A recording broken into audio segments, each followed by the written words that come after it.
welcome and welcome to the program. Today our guest is Dr. Warren Smith. He is the president of the Caribbean Development Bank.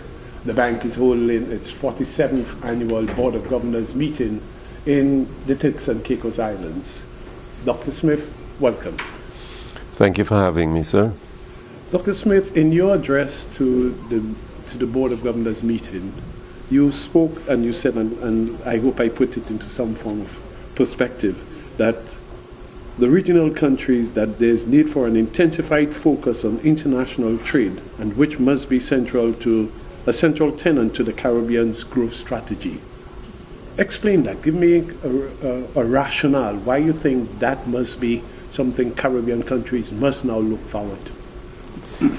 Okay, thanks for the question. I think it's a matter that has been exercising our minds at the Caribbean Development Bank for some time now.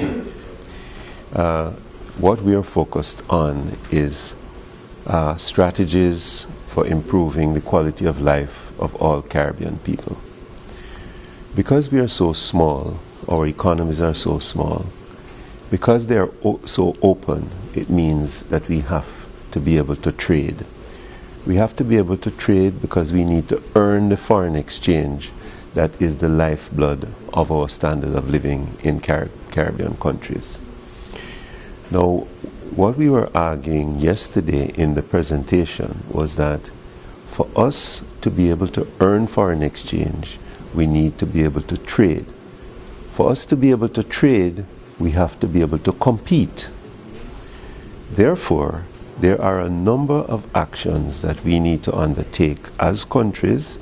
One, we need to put our economic house in order. That means we need to run very sound fiscal balances in our countries. We need to control indebtedness, which is part and parcel of the business of creating a business-friendly environment. That business-friendly environment will induce our local investors to invest both in human capital and also in capital in their businesses. That will enable them to be more competitive. What we were arguing is that initially the outreach should be into the wider Caribbean, using the Caribbean single market and economy. Right? But that stepping out is really only the stepping stone to the wider world. In other words, you use Caribbean single market and economy as the training ground for you to be able to compete more widely. What this will do is create even greater opportunities for earning foreign exchange, which is the lifeblood of our small economies. But some people may argue that's a good theoretical argument.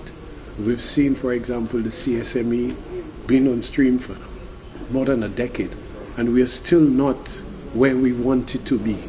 And here you're now coming with, for want of a better word, a new strategy for us to go forward. It's not a new strategy. What it is a call for, first of all, taking the actions to implement what was created some 15 years ago. In other words, I guess what we are arguing is that we learn from our errors, we learn from our mistakes. We didn't want to take the bold steps that were required to do what was right. Well, the chickens have come home to roost, and we find ourselves in a situation now where we're having difficulty growing our economies. We're having a difficulty earning the foreign exchange that we need, which is why we are so heavily indebted. So we have to borrow to sustain our standard of living. That reaches a point where it's no longer sustainable. So that in a nutshell is what is behind this whole notion of this infrastructure is there. Let us use that infrastructure that took so much work over so many years and is, in our view, the right thing to do. So that was really what we were outlining to our governors, to our shareholder countries, as one of the requirements for us being able to move our region forward, and most importantly, for us to be able to achieve those sustainable development goals that we have all signed on to in this region to accomplish by 2030. But that would, apart from the economic arguments, that would obviously mean the political direction and the political decision to implement what you're saying. That's right. Do you see us in the Caribbean doing that? Well, does it not depend on you and I? We're citizens. But doesn't it also depend on those who we have elected to carry out such policies? But who elects them? Yeah, but at the Is same it not time, you and I? Yeah, agreed. So what we're doing, we're an institution that lives and works in this region. We're established to help this region to grow and to reduce poverty. That is our principal mandate. Huh? So what we are saying is our responsibility, and sometimes it doesn't make us popular, but our responsibility as an institution is to distill the knowledge that we have gained from working in this region for 47 years, to distill that knowledge, share it with our leaders, and try to urge them to do the things. Yesterday we said it is time for us to do the things that are right, not necessarily the things that are easy. That was one of the messages that we tried to put across yesterday. And that is how we feel about it. You can take the horse to the water. Will the horse drink? That is up to you and I, as citizens of this region. To do the things that are right, but not necessarily what is easy. Earlier this week, I spoke to an official of the World Bank, and he said it's time for Caribbean countries, in effect, to start putting away for rainy days some of the savings. But the argument also is, okay, we could put away some of the savings for the rainy days. But when you look at our economies, in most of the countries, monocrop economies, in most of them, whether it's tourism, sugar is now going out of Anthe. So Dr. Smith, how feasible is that sort of argument, given the fact that every year some Caribbean country, and not probably one, but two or three, we are faced with some disaster of a significant magnitude? Okay, well, we are here in the Turks and Caicos Islands, a group of very small islands. They don't have sugar cane. They don't have a number of the other industries that we have in the other Caribbean countries. What they have are beautiful islands with beautiful beaches, and what have they done? They have created a good standard of living for their people through primarily the use of tourism and financial services. Now, it doesn't mean that this country is not vulnerable. They are vulnerable. They suffered Hurricane Ike not too long ago. One of the things that they did do was they purchased catastrophic risk insurance from the Caribbean CRIF, from CRIF, yes, from CRIF. And what happened was that they managed to get a payout. I think it was $8 million within, I think it was 10 days, 10 or 11 days, in order to address the immediate impact of that hurricane. But the bigger point is what they are now in the process of doing is developing what is called a fund, a heritage fund, in order to put away in the good times the surplus resources that they have generated in order to be able to address the bad times, buffers, and that is what I think the person from the World Bank would have been referring to. That here in the region we need to create buffers, and buffers can be created through insurance, it can be created through savings, where you generate surpluses, and in the good times you don't consume all of that windfall, you put it aside. Trinidad and Tobago has done it with oil. Yeah, the stabilization fund that they have in Trinidad, right? Trinidad and Tobago. So that's the concept, and that concept is one that we need to embrace.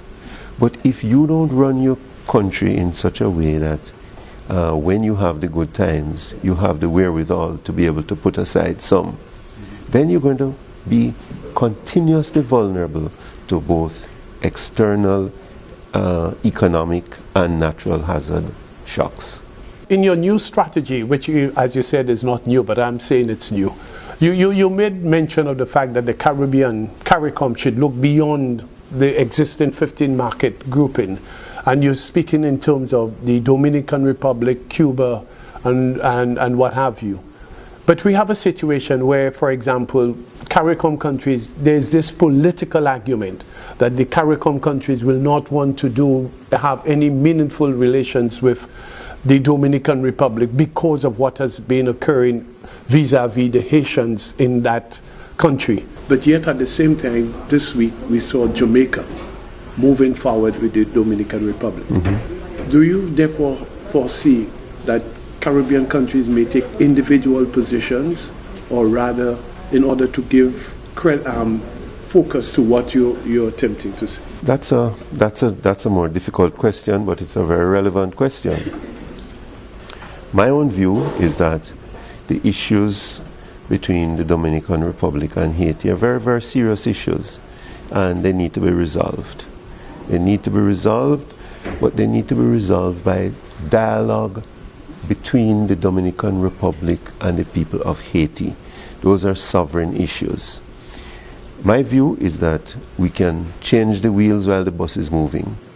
In other words, whilst that dialogue goes on between those two countries, I think it is also possible for us to develop trading relationships with the Dominican Republic. And we can use that developing relationship with the Dominican Republic to push the case for them resolving the issues with Haiti. If you're out in the open, you don't have the wherewithal to be engaged with a partner and address issues that might be of concern to you, which you would like to see them resolve. So I'm not a big fan of us standing off, staying away from the issue, from economic relationship with a country, because you might have a disagreement with them on another point. You don't have to concede your concern about the way in which people in another country are being treated by that country. If that was the case, there will be a lot of countries in this world that we wouldn't have anything to do with. Dr. Smith, I'm sure you're aware of the controversy surrounding the citizenship by investment program that so many of our Caribbean countries, Dominica, Antigua, St. Kitts, St. Lucia, they all seem to look towards in order to bring about some level of economic improvement in those countries. Is that something you think, as the head of the Caribbean premier banking financial institution, and somebody who would probably lend financial policy or advice to our Caribbean governments, to the governors, is that something you would advise Caribbean countries to go into meaningfully, given the controversies and what have you associated with such a program? You know what? I believe that citizenship by investment, or whatever term you choose to attach to it, is a legitimate way in which to raise revenue for your country. The United States does it. Canada does it. Most of the large countries in the world do it. Here's the rub. For small countries like ours, and with the situation which we have in this world, the risks associated with dirty money moving across borders, there are risks to every single country that gets involved in a program like that. The question is, are you in a position to manage it? Because whilst it might be a good thing, in other words, you get in large amounts of money in the initial stages, if you can't manage the risks that are inherent in that activity, and they're probably no different than the risks that are associated with having a large financial sector that is international, then what you're going to do is you're going to create problems for yourself down the road, meaning that you could end up damaging your relationship with some of the large countries who these individuals now have access to. So, bottom line, yes, it's a legitimate business to consider. It can be very lucrative, and I'm very, very happy for those CARICOM countries that have been able to improve their revenues substantially by going this route. Dominica, I gather approximately 42%, there was probably 42% increase in revenues for the coffers of the government of Dominica as a consequence of going that route. But just the caveat, we need to be careful. We need to ensure that we can manage this source of income, this source of revenue, such that it does not have a blowback effect that is worse than the benefit that you got from raising those resources. Word to the wise. Thank you, Dr. Smith. I see my producers are frantically showing me time, and I guess you have a schedule as well. I would like to ask you another question, but they've made it short that I can carry it short. Oh, okay, one more question I've seen aside. The report for this year shows, from the CDB, shows that 2016 has been a challenging year for CARICOM countries, Caribbean countries.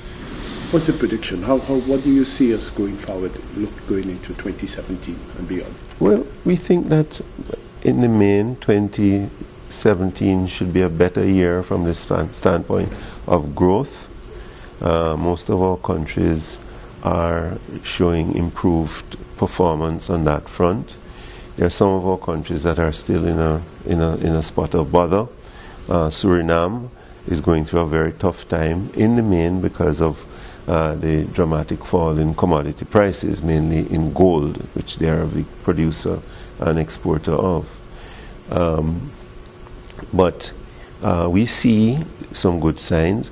The best sign for me is the evidence that a number of those countries that have had historically difficult fiscal and debt challenges, that they're now beginning to address them. And that is good news, because I think the evidence is very clear. If you address those problems and you make other reforms in your country, business-friendly ones, you're going to have a much better outcome.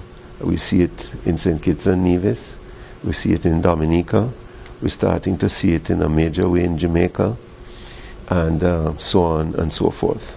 So we want to encourage that, and because the Caribbean Development Bank has a very strong vested interest in this.